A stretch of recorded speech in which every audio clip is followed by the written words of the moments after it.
నరజాతి మొత్తంలో తారతమ్యాలు పెంచుతున్నాయి ఈ రాజకీయాలు. పరిపాలించుటకు అర్హత అనే కొలబద్దత ఉన్నవారే పోటీ చేయాలి. క్లాస్ 4 ఉద్యోగానికి కూడా అర్హత ఉండాలి. రాజకీయ నాయకులు అర్హత హక్కర్లేదా? మిత్రులారా, ఆలోచించండి. ఈ దేశ బీసీ జనాభా ఓట్లతో నెగ్గి 1000 ఎకరాలు సంపాదించి, ఈ దేశ బీసీ జనాభా ఓట్లతో నెగ్గి 1000 కోట్లు విలువ చేసే స్థలాలు సంపాదించి, మంచి వాళ్లుగా పోజు పెట్టి ఉచిత పథకాలతో ఊరడిస్తే సరిపోతుందా సోదరా? నీ చదువు ఏ విజ్ఞానం నేర్పింది? నీ చదువు బానిసత్వం నేర్పిందా? నీ చదువు ఉద్యోగం ఊడిగం చేయటానికా? మిత్రులారా, మనమున్న ప్రస్తుత స్థితికి మనమే బాధ్యులం. మనం ఏ తీరులో నడుచుకోవాలో గుర్తించాలి. డబ్బున్న బడాబాబులకు పదవులు కట్టబెడతారా? మిత్రులారా, లేవండి. నిజమైన ప్రజాస్వామ్యం వైపు నడవండి. మనం శక్తిమంతులుగా రూపుదిద్దుకోవటానికి ఓటు అనే ఆయుధం తెలియజేస్తుంది. బీసీ యువకులారా, ఒక్కసారి ఆలోచించండి. ప్రతి వ్యక్తి తనకు తానే ఆలోచించుకోవాలి. ఈ దేశ రాజకీయాలు మోసంతో కూడుకున్నవి. దీనికి నేను ఎంతవరకు బాధ్యుడను? ధర్మం వైపు నడిపించగలనా? అందరము మానవులమే. ఎందుకు ఈ తారతమ్యం? కష్టపడేవాడికి ఆకలి, కబుర్లు చెప్పేవాడికి కోట్ల ఆస్తి.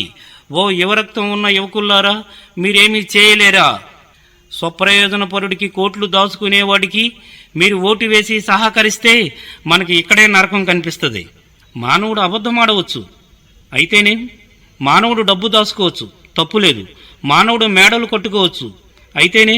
మానవుడు పొలాలు కొనుక్కోవచ్చు, తప్పులేదు. మానవుడు అధికారం చెలాయించవచ్చు, తప్పులేదు. ఇంత దారుణంగా మాత్రం కాదు. బలమైన 4 కోతులు చేరి ఈ కొండ ఈ అడవి మాది అంటే మిగతా కోతులు ఎక్కడ బతకాలి? 4 చేపలు కలిసి ఈ చెరువు అంతా మాది అని గద్దిస్తే మిగతా చేపలు ఎక్కడ బతకాలి? 4 భూస్వాములు కలిసి పోరంబోకు భూములు కూడా మావి అంటే అడుగుబడుగు పేదలు ఎక్కడ బతకాలి? 4 వ్యాపారస్తులు ఒకటిగా చేరి దేశాన్ని పీడిస్తూ ఉంటే మిగతా వ్యాపారులు ఏం చేయాలి? మిత్రులారా, ఒక్కసారి ఆలోచించండి. వస్తు మార్పిడి నుండి ద్రవ్య మార్పిడికి తెచ్చినారు మన పాలకులు. ద్రవ్య మార్పిడి విధానంలో అదనపు విలువ పెరిగింది. అదనపు విలువ కొట్టేయడం నేర్చుకున్నవాడే ఈనాడు పెట్టుబడిదారుడు, అంటే మోసగాడు. ధన కనక వస్తు వాహనములకు పెట్టుబడులు లేవు. బీసీల శ్రమ చెమటే పెట్టుబడి. ధన కనక వస్తు వాహనాల తయారీలో బీసీల శ్రమ కనిపిస్తుంది. అందువలన ఈ దేశ అభివృద్ధిలో బీసీలకు పెద్ద వాటా ఉంది. మనిషి బతకటానికి కావలసిన వేతనం ఇవ్వకుండా పని చేయించుకోవటం వలన అదనపు విలువ మూలధనం పెరిగింది. ఆ మూలధనంలో బీసీలకు ప్రతి చేతు వృత్తుల వారికి వాటా ఉంది, హక్కు ఉంది. కానీ మీరేమీ చేయలేరు. ఇది ప్రజాస్వామ్యం. నీ ఇష్టపూర్వకంగా నీ కన్నును నువ్వే పొడుచుకునే రాజ్యాంగ విధానం. అందుకే సకల బీసీలారా ఏకం కండి, ఈ దేశాన్ని పరిపాలించుకోండి. ఈ మూక ప్రజాస్వామ్యంలో 30% ఓట్లతో గెలవవచ్చు. బీసీ పురుషుల ఓట్లు 30%, బీసీ స్త్రీలు ఓట్లు 34%. బీసీ స్త్రీలు బీసీ పార్టీకి ఓట్లు వేసుకుంటే ఈ దేశాన్ని సుభిక్షంగా పరిపాలించవచ్చు. అంటే ధనవంతుడు ధనవంతుడిగానే ఉంటాడు, కోటీశ్వరుడు కోటీశ్వరుడిగానే ఉంటాడు, పేదవాడు బాగుపడతాడు, కూలివాడు బాగుపడతాడు, మధ్యతరగతి వాడు బాగుపడతాడు. లేదా కోటీశ్వరుడు ఇంకా కోటీశ్వరుడు అవుతాడు, ధనవంతుడు ఇంకా ధనవంతుడు అవుతాడు. కూలినాలి పేద మధ్య తరగతి వాళ్ళు ఆకలితో అర్ధాకలితో దినదిన గండంలా ఆత్మహత్యలు చేసుకుంటూ సస్తూ ఉంటారు. చెయ్యని నేరాలకు శిక్షలు అనుభవిస్తారు.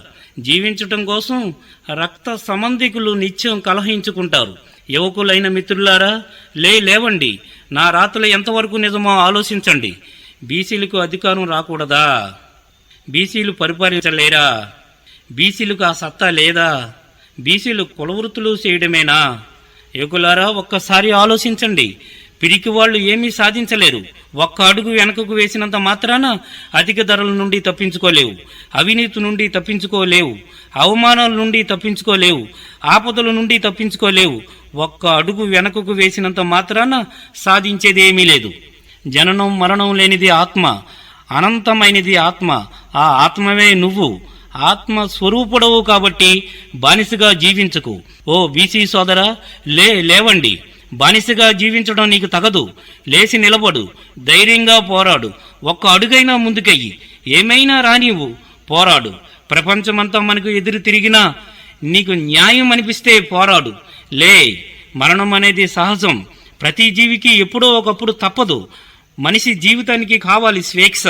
ఆ స్వేచ్ఛను హరించే ఆర్థిక సమస్యలను ఛేదించు. ఆర్థిక సమస్యలను ఛేదించుటకు రాజ్యబాట ఓటు.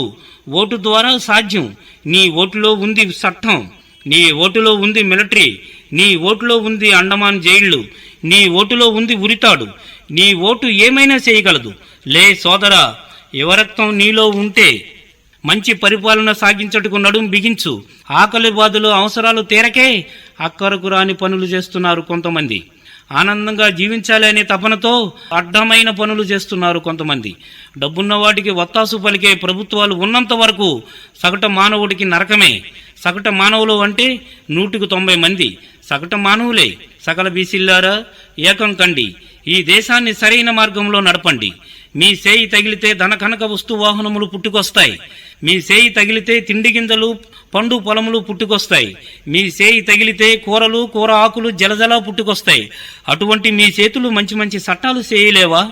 యువకులైన సోదరులారా, ఒక్కసారి ఆలోచించండి. మనిషి ఆత్మకు స్వావు లేదు. ఆత్మకు శరీరం ఉన్నప్పుడే అన్నీ అవసరం. శరీరం అనేది మన ఒంటి మీద దుస్తులు లాంటివి. మరణం అంటే కేవలం దుస్తులను మార్చుకోవటం వంటిది మాత్రమే. దాన్ని లెక్క చేయటం ఎందుకు?